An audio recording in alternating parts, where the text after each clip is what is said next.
it is. Good morning, Johnny. Good morning, sunshine. How are you? I am living the dream. Oh, I am so glad to hear that. I tell you, me and you together, we just can't keep this yard up, can we? No, I didn't see it. Those trees are, yeah, I did. I blew this thing this afternoon just before dark and good. And I thought myself, that's gonna be all right. Morning, I looked at, I said, losing battle, right? My little grand says, all these worms, they follow that tree. Look at all these worms. Yeah, it looks like nobody did anything yesterday. It's awful.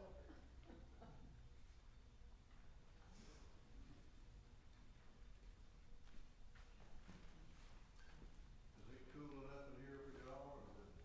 It's okay for now. Once a few more people come in, it's liable to get a little warmer. Thank you for cleaning up around the door yesterday. Yeah, well, please. I'm telling you. Good morning. Good morning. Good morning. We're looking at the Gospel of John.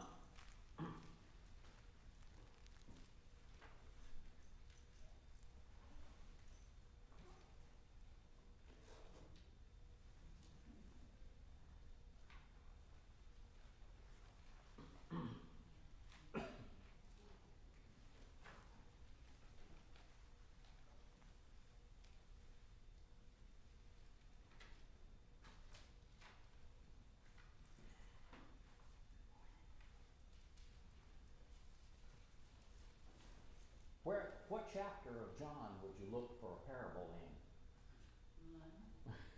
It's a sneaky question, isn't it? John does not record any of the parables. And if you go back to Matthew, Mark, and Luke and look at the parables that Jesus taught, there's at least a couple of times the disciples asked him about why you're teaching in parables. And essentially Jesus tells them, said, well, some people are meant to learn these things and some people just aren't. That's kind of shocking. You realize once you begin talking to people in the world, it's amazing to me how many people just, stand up and, well, I don't believe in God, and I believe just any kind of religion is good, and I just believe all these things. And honestly, I love it when somebody tells me, he said, yes, you realize that human beings were, all life was once just a little bit of dirt and mud, and the lightning hit it, and just right, and eventually it turned into human beings. I used to tell my students in an evidences course, I said, if any one of you can go out to the beach there and grab up a handful of sand, I don't care how much you need, just shovel it in there, and you stir it around, and you set the lightning off on it, and do all these things that you can. The sand contains, by the way, everything you need, everything that makes up that computer sitting right there. It's all contained in sand. So obviously, eventually, you're going to have the lightning hit that just right and turn that into a working computer. I said, now that's your assignment. If it doesn't work, if the keyboard's messed up and the wrong letters and the wrong order there, if the screen's upside down or something and it doesn't turn on and plug in, then you failed the course. Because honestly, evolution is easier to believe that a human being came from nothing than it is to believe that a computer came. People are way more complex in design than any computer, including all the nonsense you read in the news about all the new supercomputers they're inventing. Not even close. Not even close. None of them can heal themselves when they mess up. And none of them can build a new one, not without some help or input from somebody else. And you realize the whole idea of this is something contained in one of the lessons or 7 of the lessons that Jesus specifically teaches in the Gospel of John. The Gospel is for Christians, for people that are already know about Jesus. They know what he's done. They know the basics of Jesus coming into the world. But now John wants to kind of put some finesse on it for the adult class, for those that already know Jesus. And he talks about instead of the parables, he substitutes miracles, signs he calls them in Greek. And every one of them, something explicitly about the power and authority of God. What's the first miracle that Jesus does? Turns water into wine. Turns water into wine. And we always say it that way. But do you remember what the guy at the head waiter at the feast said about it? They didn't just turn it into wine. Turned it into the best one. The best wine. You know, you can go down to the store and grab a bottle of alcohol and chug on it if you get the right kind. And that's not the same thing as the good stuff, is it? I'm going to pick on Johnny. He was telling about his special cough medicine mix. We had to laugh many years ago. Congregation in Tucson, Arizona. My dad was an elder there, and my mother had a really long, about a year-long cough that she struggled with and couldn't get rid of it. And finally, the doctor recommended her a special mix. And I don't remember what all was in it, but I know that she had to sneak into the liquor store and get a big bottle of it, and what was funny was doing so, she got caught by one of the other elders' wives doing the same thing. Both of them had actually been prescribed the same thing for their coughs, and we just laughed about it and laughed, yeah, right, we should announce that in church. 2 elders' wives are swigging away,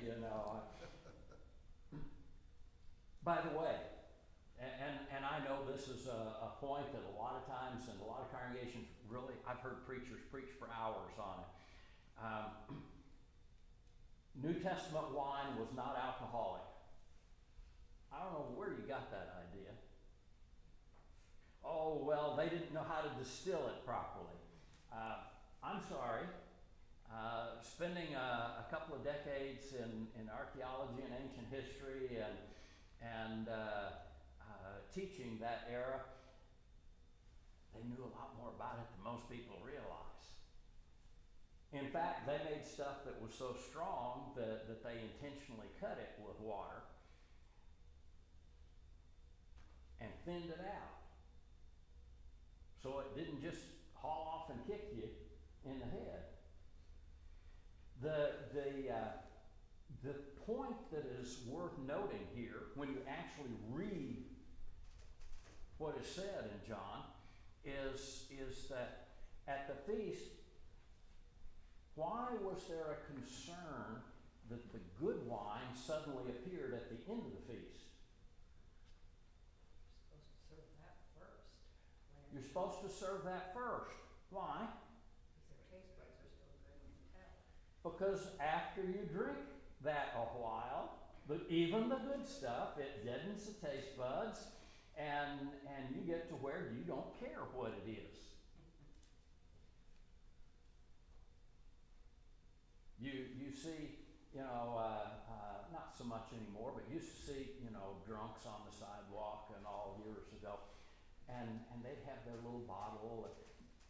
Do you realize that severe alcoholics honestly do not care what they're drinking? They will drink hair tonic. They will actually do it. They will drink hair tonic. Some of the old hair tonics were mostly, some of the cough medicines are mostly alcohol. They will drink anything with any alcohol. And they don't care. They don't know what it tastes like. And that's, that's what John is explaining here, is that here in the feast, that what Jesus produces at the end is quality.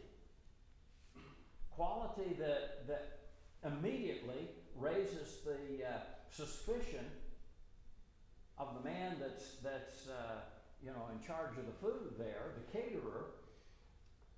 What's going on? This stuff is so much better. And then, honestly, you have a preacher occasionally come along and say, well, I know Jesus never drank wine. He certainly couldn't have made any wine that was really alcoholic. Do you really read the scriptures? I don't care how much grape juice you take. If you drink straight grape juice, it will never dull your taste buds to the point where you can grab a big swig of 100 proof whiskey and not know it. Not going to happen. Now, by the way, when I do classes on the miracles of John and get to this one about Jesus changing water, then God approves drinking and getting drunk. Again, have you actually read your Bible? How many times does God say that drunkenness is wrong, that it's foolishness? Repeatedly. And I will tell you one, based on actual science. People say, well, okay, if once you start drinking, some people become alcoholics. Do you know how to tell if you're going to become an alcoholic? This is the very technical version of that medically. Start drinking. Oh, but there are some people that are predisposed to it. Yes, there are some people that are predisposed to it, and genetically they found a link. But what you don't know is that link is never triggered until the right set of circumstances. And the right set of circumstances can be sickness, can be some bad day at work, can be a head injury from a fall, can be a million different things. And honestly, the way you find out if you're an alcoholic medically is to start drinking. If you can't quit, you're an alcoholic. If eventually you get to the point where you're just secretly sipping it and can't quit, you're an alcoholic. Okay. Do you realize the same thing is true about bug spray? You can sniff a certain amount of that. I was out spraying hornets and wasps the other day. You can sniff a certain amount of that and it not hurt you. Do you think you ought to take a little shot up each nostril each time you go out after the wasps? Probably a bad idea. There's a difference between foolishness and wisdom. And by the way, Solomon makes a lot of studies of that in one book in the Old Testament. Remember which one? Proverbs. And repeatedly in Proverbs, he talks about both drunkenness and the stupidity, the foolishness of going where you shouldn't.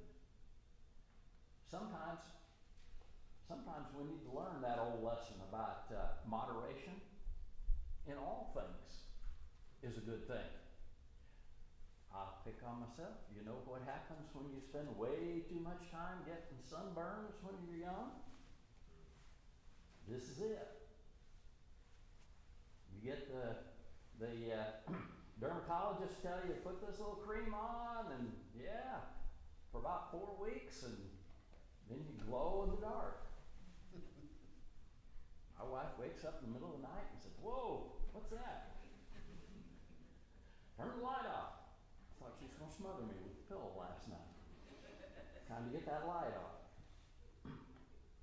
But you realize, no, we laugh about it, and yet isn't that exactly what God's trying to get across to us about that moderation in all things? Being sensible. Don't be stupid. How many times did you tell your kids that? Do you continue to tell your kids that? Your grandkids that? So the first miracle that Jesus performs is a miracle about quality. He makes the absolute best. The second one, in the 4th chapter of John there, is a man that comes, and this man is over a day's journey away from home. And his son is sick. Now, can God possibly heal, can Jesus possibly heal his son that's a day's journey away? Isn't that funny that we are impressed by that? We're easily impressed by a lot of funny things, aren't we? How far did God have to go to create man on this earth? Did he have to come down here and assemble everything by himself? Do you recall how Genesis actually presents all of creation? God spoke. And it was. I worked in a chemical lab making things, and I tell you what, I tried that. I said to those chemicals over there on the shelf, you guys get together and mix just right in the right proportions, and come out with exactly this right chemical. And never once did it. God simply spoke, and things happened. That speaks of immense power and authority, doesn't it? Is it any surprise there's another miracle or two that Jesus did and recorded in the others on at least a couple of occasions? Is it really any surprise that Jesus could have authority over the winds and the waves in a storm? I mean, who do you think created the winds? Who made the rules? We talk about, meteorologists give you a complete lecture about how winds work and the temperature transfer between here and there. Who made all those laws? Who designed all those things to work that way? God did. It wasn't an accident. So God healing, Jesus healing that man's son when he's a day's journey away without ever going there, trivial. That is the actual, absolute power of God. Sick man in the 5th chapter there of John. If you take a look at 5th chapter there, just a moment and have a look right at the beginning of the chapter. How long had the man been ill? Verse 5. John 5:5. 38 years. 38 years.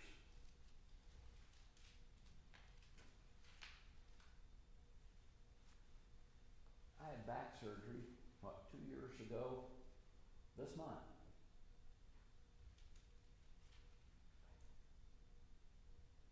That means I have nice pieces of titanium in there that hold me together, and I'm impressed by that, but there's a lot of things that I find can't do anymore.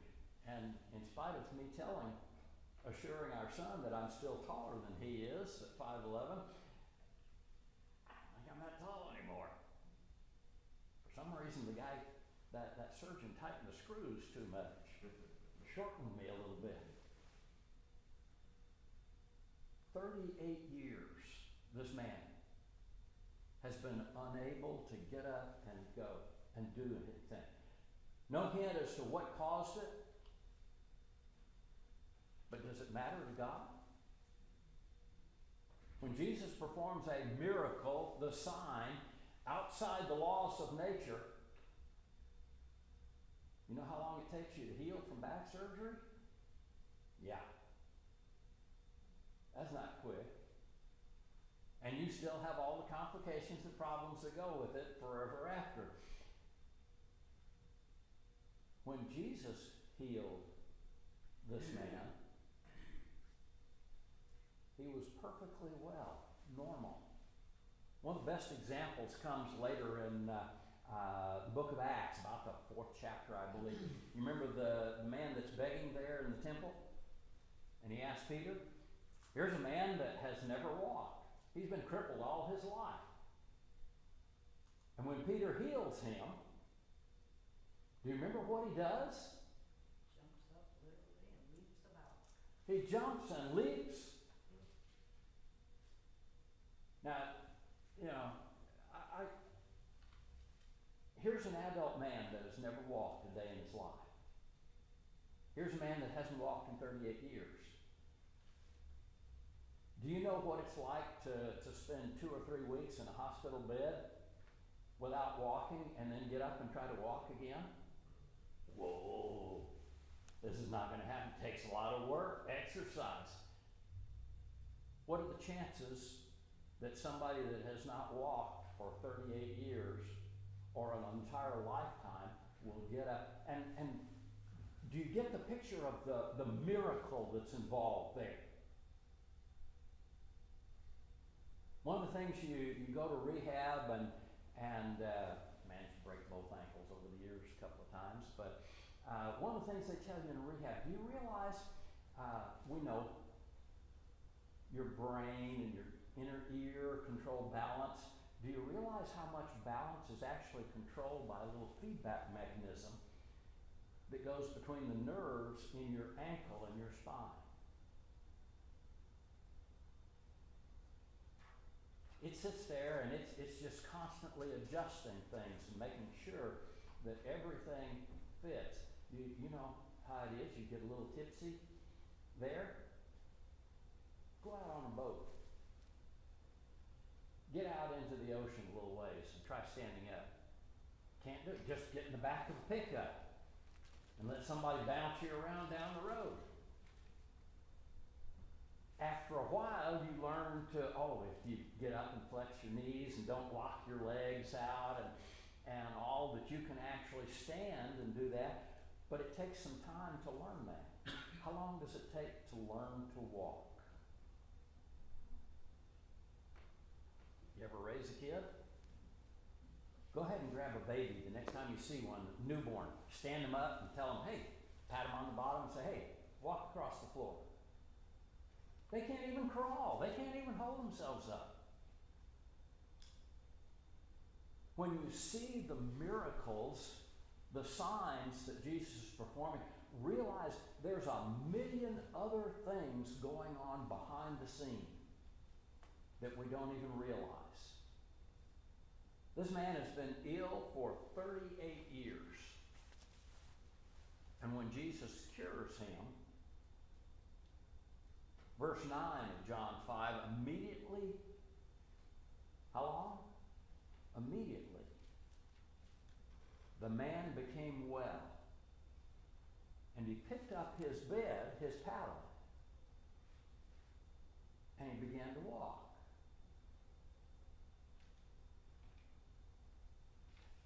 Every once in a while, I try to still lift the box that weighs, more than it should, or more than I should be trying to lift. You know what? Everything in my body tells me, don't do that again. Next morning, it tells me, don't ever do that again. You're not going to be able to do that again.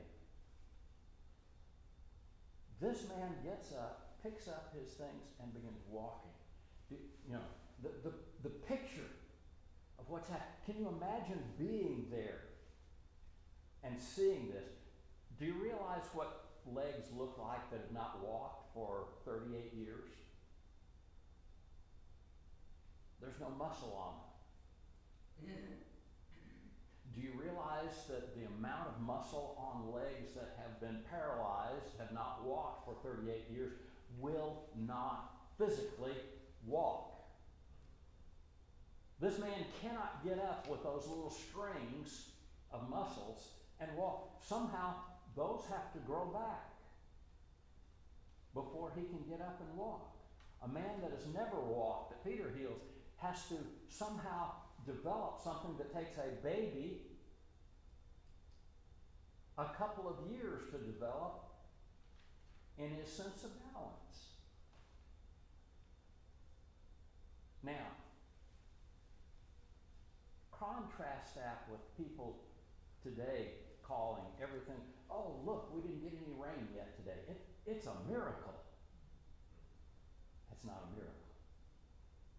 When God uses the word miracle, that's something outside the laws of nature. That's something that is literally impossible.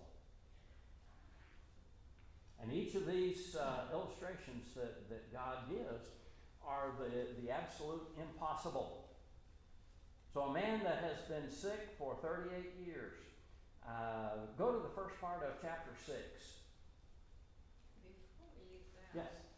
Another thought is, why did Jesus pick that man out? Was he, did Jesus know he may have been the one who had suffered the longest of all those people around there? You go back and read the discussion there. Once a year, there's a chance to get into that pool and be healed, and this man is unable to get in. Why? Because everybody else beats him in. They have people to help them. He has no one to help him. I've wondered so many times about why Jesus picked the ones that he did.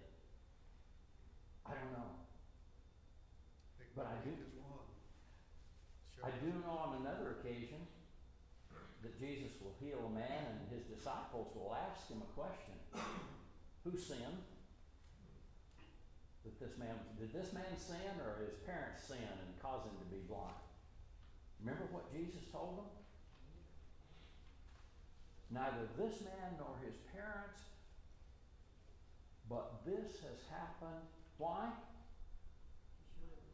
To show the glory of God.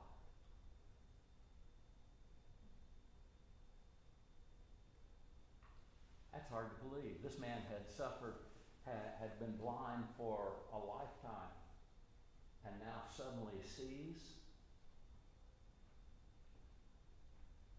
Without Jesus there, he would never have seen. Without Jesus there was no hope for it. Ooh, is there a lesson there for us to realize about us and our sin and our need for God?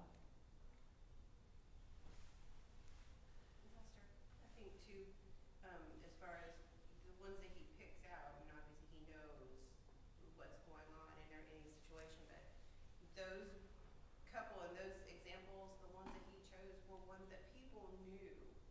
There was no other explanation for these people being healed, because they were known for 38 years for, from birth, these folks have been disabled. So there's no other way to explain it. Exactly. Other than it was a miracle. And remember too, John is not saying that these are the only miracles that Jesus did. You read the other Gospels, Matthew, Mark, and Luke, and it talks about sometimes Jesus spent all day healing people. No details about any of those.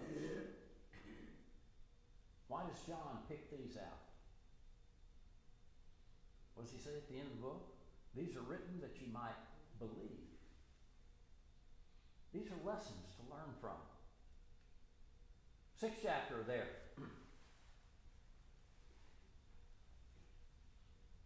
Jesus is definitely the Lord of quality when he turns the water to wine. But what about quantity? Abundance. Lots. Read with me there in the 6th chapter of John. Jesus goes away to the other side of the Sea of Galilee. By the way, John gives us another name for the Sea of Galilee. Tiberias. There's at least 4 names that it's known by in the New Testament era. So he's just telling us, guys, whichever atlas you're using, realize it's the same one. A large crowd follows him because they saw the signs that he's performing on those who are sick. So this group is gathered because he's healed a bunch of people. Now, I may be telling my age, but I can remember as a kid, when we first got a TV, there was a TV evangelist on. This is how long this has been going on. I suspect, well, I know from reading the New Testament, the fakes have been around longer than that, at least 2,000 years. But this man would come on TV on a Saturday morning or something, and he would preach his sermon and call people to come and be healed. And one morning, I just happened to look at it, waiting for the cartoons to come on. You know how kids are on Saturday morning. All of you that laughed and smiled are old. They don't do that anymore. So you just told your age. But as this man told people he was going to heal them, there was a little lady in a wheelchair. Comes rolling down the aisle, and he heals her and picks her up and dances with her and sees she's healed, and she walks again. I thought it very interesting that a couple of weeks later, no, it wasn't a rerun, because there were different other people in the audience there, but the same lady in her same wheelchair came rolling up to be healed. Again?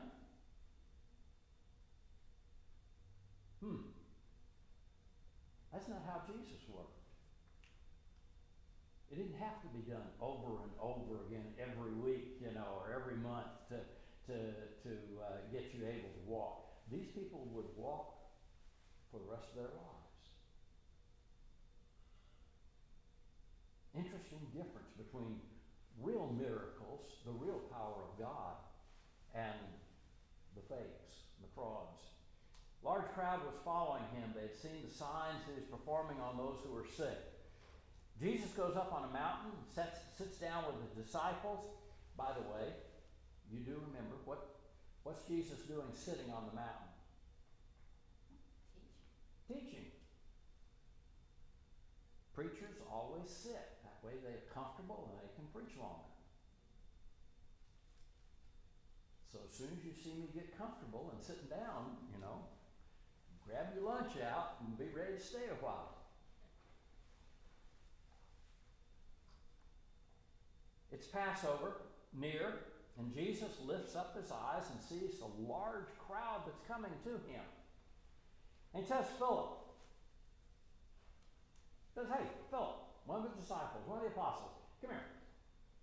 Where are we going to buy bread to feed these people?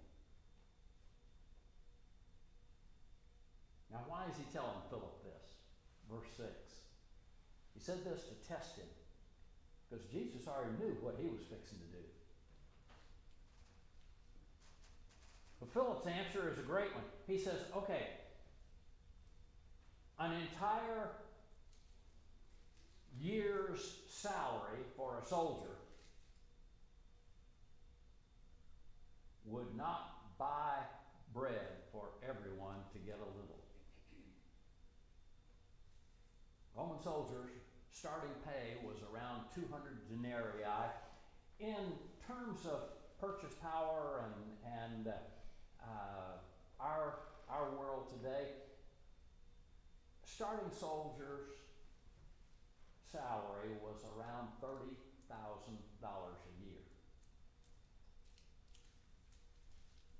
Pretty good pay. And Jesus just said, or Philip just says, hey, do you realize how much inflation has taken up the price of bread? $30,000 will not buy enough for this crowd to even have a little bit of bread. If you don't think $30,000 buying enough for several thousand people is a problem, you need to go to the grocery store and look at the price of bread, huh? How much is a loaf of bread now?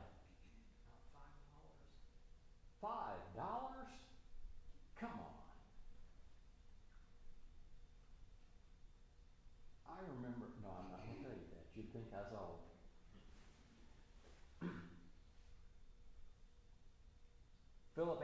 200 denarii worth of bread is not enough for everyone to receive a little. And then, being helpful, one of the disciples, Andrew, Simon Peter's brother, says to him, there's a little boy here that has 5 barley loaves.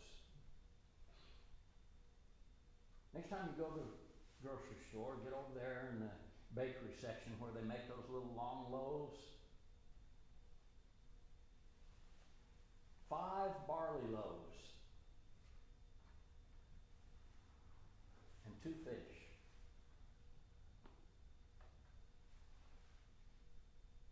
We look at that and we see, okay, there's a pretty good amount here. There's those gigantic loaves. What the kid has packed is his lunch for the day. 5 pieces of bread and 2 sardines. Warned you the words for fish and nets and all are not always translated from the Greek into the English. He has 2 small fish, 2 sardines. Now, how many people are you going to feed on 2 sardines worth of fish? That's just one. That's not a real big lunch. He's going to have to eat a couple extra pieces of bread, bread rolls, just to make up for that. Maybe he was planning on the extra bread rolls for last in the afternoon. Jesus takes these loaves, and after he had given thanks, he distributed to those who were seated. Likewise, also of the fish. Now, how far would 2 sardines go? Not very far. Also the fish, as much as they wanted.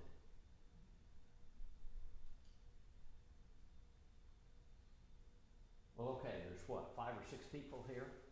And this is an impressive miracle.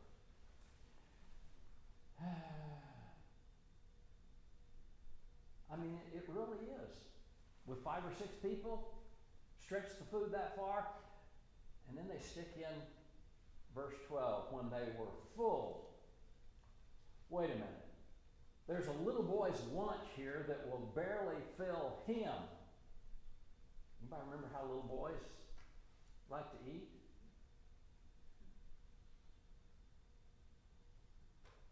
Honestly, if he scarfs down those 5 loaves and 2 fish, what's the next question out of his mouth? Yeah. What else we got? I'm hungry.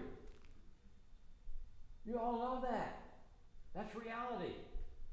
And yet, when everyone was full, he said to the disciples, gather up the leftovers so nothing will be lost. And they gathered up 12 baskets full of fragments from the 5 barley loaves that were left over by those who'd eaten.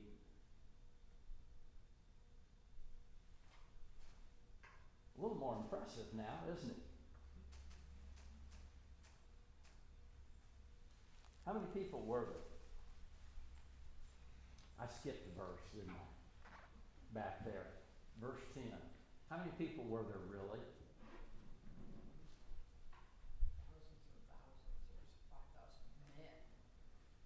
Okay, the term that's used there, verse 10, Jesus had the people seated there because of the grass in the place, and the men who sat down in number were about 5,000.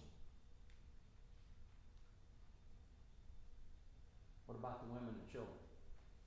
Well, actually, for John's purpose, he's being very careful about it. It's typical to count a crowd, especially in that day and time, by just the number of men. Do you know a reason why? There's a very interesting reason why in that era. Because the number of men determined how well you could protect the crowd. 5,000, we would say it probably as adult men of military age. There's a different word in Greek for the old men. There's a different word for the young men, the children. And the other gospel accounts talk about the fact besides the women and children. Why is 5,000 important here to John? Take a look. As the discussion goes, verse 14, when the people saw the sign that he performed, they said, "This is truly the prophet who has come into the world." And then you have verse 15 in your Bible. Jesus saw that they were intending to come and take him by force, to make him king. There's a reason for that specific numbering of the 5,000 men there. They have a plan in mind. We like this guy. He's really great. We believe he's the prophet. We believe he should be our king. And 5,000 of us, we're going to storm the castle. We're going to make Jesus the king. Those were 5,000 big, mean, ugly men. Not the little wimpy ones.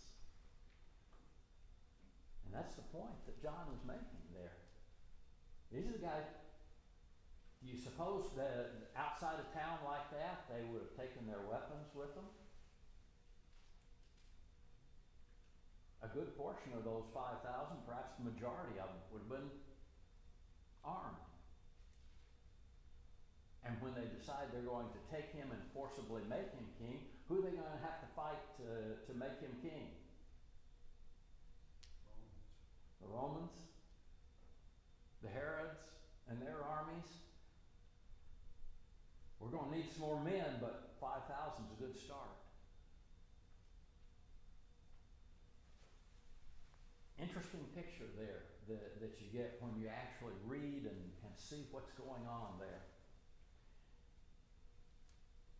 By the way, Jesus withdraws himself to the mountain alone, and when the evening comes, what's Jesus doing off alone? He does this several times. Praying. A couple of times in the gospel accounts, he will tell the disciples, he says, "Guys, look, you've been out dealing with people all day. You need to come here and take some time for yourself." Is that still true today?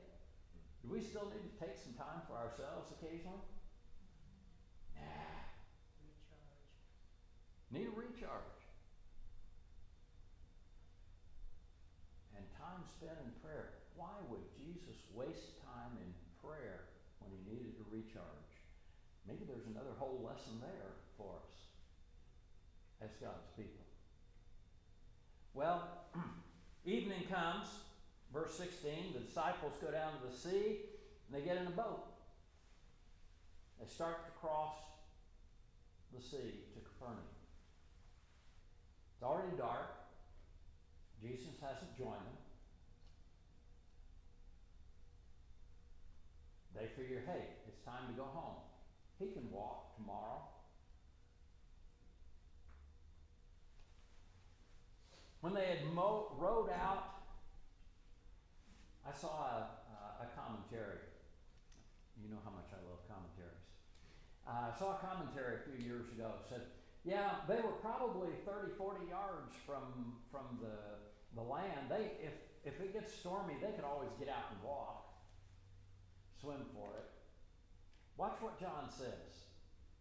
They had rowed out. By the way, these boats all have sails. So why are they rowing instead of sailing? Okay, wind's not blowing the right direction, and if it's a stormy wind that comes up, as it does, you kind of want to get that sail down. You don't want to be at the mercy of the winds going every which way. That will beat you someplace you don't want to be. 3 or 4 miles they've rowed out. The strong wind blowing the wrong direction. So they're struggling, having to row.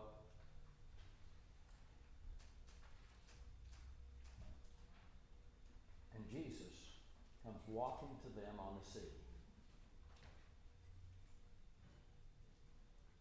You know, we read that and oh yes, and they were frightened. Really? Do you get the, if you ever deal with English people love to use understatement for something.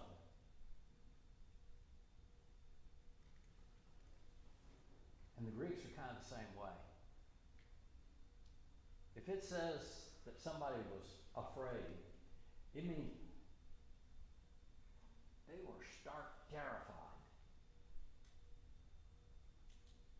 All the things you can line up here. These guys in the boat are about to, you know, they're so afraid.